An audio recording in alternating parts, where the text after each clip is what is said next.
안녕하십니까. 뉴욕 중앙일보 박기수 경제부장입니다.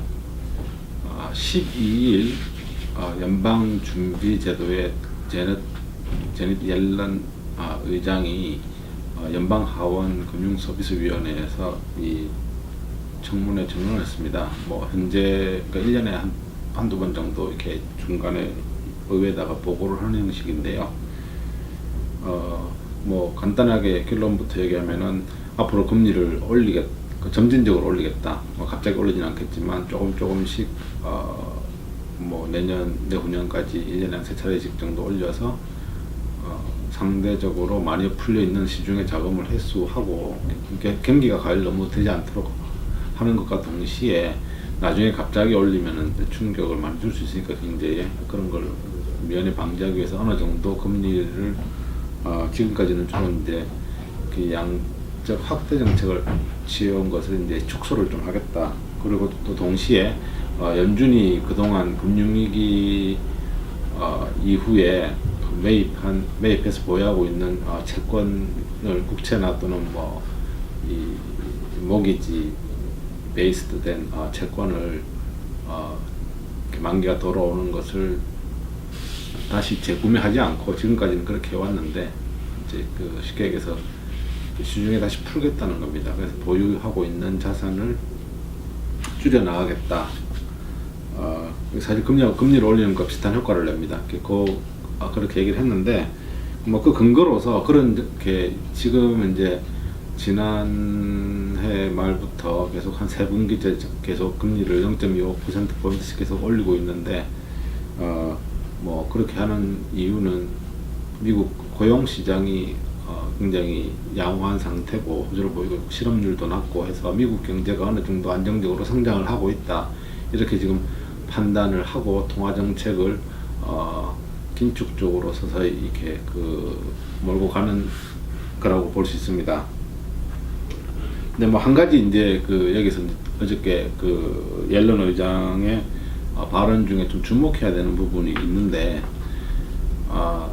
사실 통화 정책을 이제 결정하는 쉽게 얘기하자면 미국의 경제 정책은 결국 경제 정책을 결정하는 정부 입장에서는 할 수 있는 여러 가지 수단 중에 가장 크게 경제에 영향을 미칠 수 있는 게 경제의 방향에 영향을 미칠 수 있는 게 통화 정책입니다. 시중에 돈을 얼마나 풀리게 하느냐 또는 돈줄을 조이느냐 이런 건데 그 역할을 주로 이제 하는 게 연방준비제도 즉 연준이라고 할 수 있겠습니다. 근데 한국으로 치면 이제 한국은행과 같은 중앙은행 역할인데요. 문제가 이제 계속 그동안에 이 기준금리를 많이 올리게 되면 상대적으로 이제 시중의 돈을 많이 걷어들이는 효과가 발생을 합니다. 근데 그 기준금리를 지금 빨리 올리는 게 옳으냐 또는 아니냐 판단할 때 사실 연준에서 1년에 8차례 FOMC 이 연방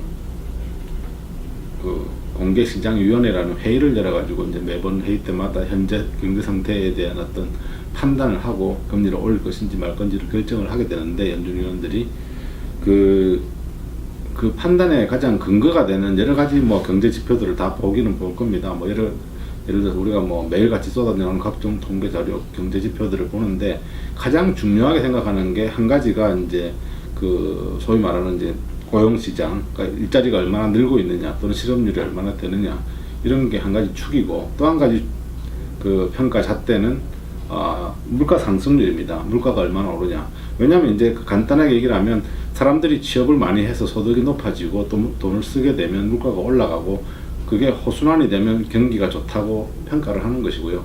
반대가 되면 경기가 안 좋다 해서 이제 어떤 방향의 통화 정책을 취할 건지를 결정하게 되는데 지금까지 보면 고용시장 쪽은 최근 한 몇 년 동안 굉장히 양호한 상태를 보입니다. 그러니까 지난 6월 실업률이 4.4% 같으면 거의 이론적으로 이제 경제학자들이 말하는 왜냐하면 마찰적 실업이라고 하는 게 있기 때문에 일시적인 실업률 4.4%라고 하면 거의 완전 고용 수준이라고 할 수 있습니다. 근데 문제가 이제 계속 지난해부터 되고 있는 부분은 사실상 이 물가 상승률입니다. 연준이 지금 기준으로 목표치를 하고 있는 게 중장기적으로 연간 한 2% 정도 물가가 인상되는 물가 상승률을 보여줘야 이게 미국 경제가 순조롭게 성장하고 있다고 하는 그 징후로 판단할 수 있는데 계속해서 2%에 도달을 못하고 있습니다. 그나마 올 초에 그러니까 이 근원 소비자 물가 지수 가지고 많이 평가를 하는데 그 변동성이 큰 에너지나 이런 부분을 좀 배제를 하고 일반적인 이제 물가 지수로 평가를 한다는 얘기인데 그 2월 달에는 이게 이제 연간 기준으로 1.8%까지 올라갔었는데 다시 또 하락을 해서 지난 5월 달에는 1.4%까지 또 떨어졌습니다. 그러니까 물가가 안 올라가고 있다는 얘기입니다. 그래서 이런 어떤 이 현상을 보고서 옐런 의장이 어저께죠 그 하원 청문회에서 했던 얘기는 뭐냐면 이 물가 상승률이 자기들의 기대치에 못 미치지만 이건 일시적인 현상이다 라고 평가를 하면서 그 아노말리라는 표현을 썼습니다. 아노말리라는 얘기는 그 노멀하지 않다는 것뿐만 아니라 이건 일시적인 아주 예외적인 현상, 그러니까 비정상 중에서도 아주 예외적인 현상이라는 얘기인데 이게 이제 자기들 이론적인 어떤 그 툴을 갖고 설명이 안 되니까 현재의 물가 상승률이 이렇게 올라가지 않는 거는 결국 아노말리라는 표현으로 그러니까 평가를 해버린 겁니다. 그러니까 일시적인 현상에 불과하고 이게 장기적으로는 수정이 될 거다. 근데 이제 그거는 이제 그 옐런 의장이나 또는 뭐 일부 그 연준 의원들의 시각이고요. 이걸 어떻게 볼까 하는 것에 대해서 제가 조금 다르게 봐야 되지 않냐는 측면에서 말씀을 드리려고 합니다. 계속해서 이렇게 물가가 안 올라간다는 것은 결국 둘 중에 하나라고 봅니다. 근본적으로 이 경제 시스템에 조금 변화가 있었거나 또는 그 경제 지표를 측정하는 방법이 잘못됐거나 둘 중에 하나라고 볼 수가 있을 텐데 현상적으로 보자면 지금 그 물가가 안 오르는 요인 중에 큰 몫을 차지하는 게 미국 경제의 한 70% 이상을 차지하는 소비 지출이 생각보다 많이 늘고 있지 않다는 겁니다.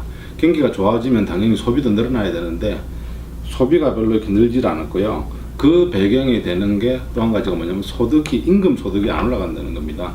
그러니까 지금 지난 5월까지 1년 동안 그 연간 임금 증가율이 2.5%에 불과한데요.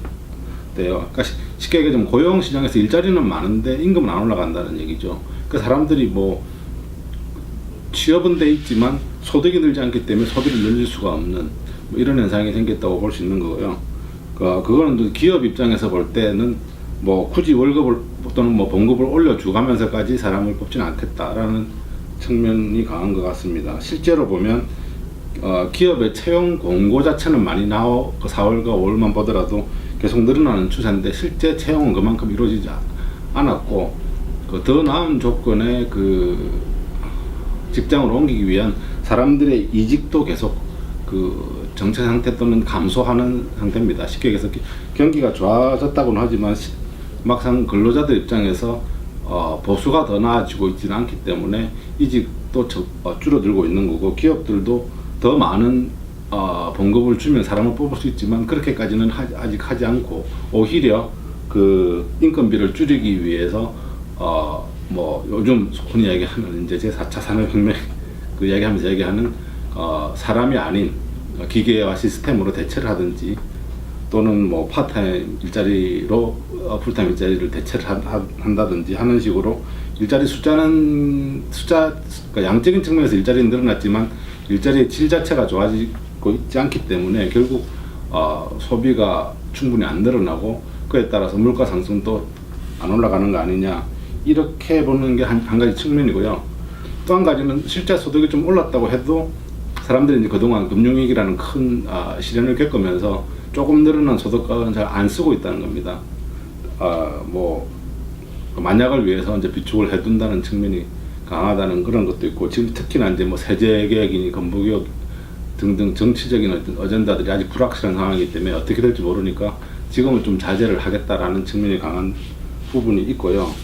또 한 가지 설명은 이제 또 다른 데이터를 보면 가계 부채 같은 경우는 지난 5월에만 184억 달러가 늘어났습니다. 그러니까 쉽게 얘기하자면 학비나 생활비 또는 뭐 주거 비용, 그러니까 아주 기본적인 비용이 사실은 계속 늘어납니다. 물가와 관계없이 뭐 물가 계산할 때 이런 부분이 다 제대로 반영이 안 되기 때문에 그러니까 기본적인 생활비 자체가 너무 올라가기 때문에 사람들이 그 비용을 제하고 나서 가처분 소득이 늘질 않았다라는 어떤 이런 이야기도 나옵니다. 그래서 사람들이 생각하는 그 체감하는 경기와 연준이 생각하는 그 경기는 좀 다른 게 아닌가라는 이런 주장들도 나오고요. 그래서 옐런 의장은 이걸 아노말리라고 말을 했지만 실제로는 이게 아노말리가 아니라 어떤 경제적인 이 틀을 잡고 있는 뭐 패러다임이 혹시나 변하고 있는 게 아닌가, 그걸 좀 봐야 될 때가 됐다라는 시각도 있는 것 같습니다. 그래서 한번 이런 쪽으로 보는 것도 괜찮겠다라는 생각에서 말씀드렸습니다.